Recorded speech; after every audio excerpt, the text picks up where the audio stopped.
My name is Nana, and I'm a lawyer. Works for Kenton Solicitors. I'm specialized in immigration, and property, and family law, and general civil litigation.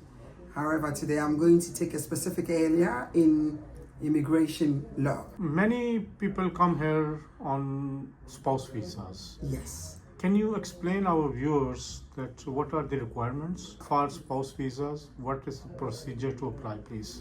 If you talk about spouse visa, basically it comes under Appendix FM, and the requirement is that if you got your spouse overseas, a spouse who doesn't live in the UK, the requirement is one, there should be an income requirement.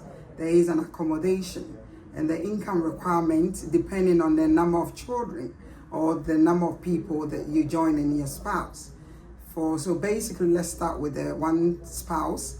It's the income currently is 29,000 a year, and additionally, any other charge will have an income ban in the old case. But however, 29,000, it's the fixed income now. If you have a spouse coming from overseas to the UK, main requirements, I'm going to list them. One of the requirements is your spouse in the UK will have a settled status. And then in the UK, when we say we have a settled status, there are two categories of settled status.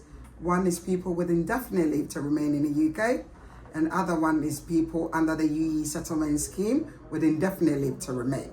Or under the UE scheme, if you have a spouse who has a pre-settle, can also form as a sponsor for UK spouse under Appendix F. You can bring your children, and depending whether the spouse in the UK is the same spouse you had the child with. However, under the Appendix FM, if a child is joining one parent, there is a requirement that we need to satisfy that both parents, one is a deceased or both parents are settled in the UK.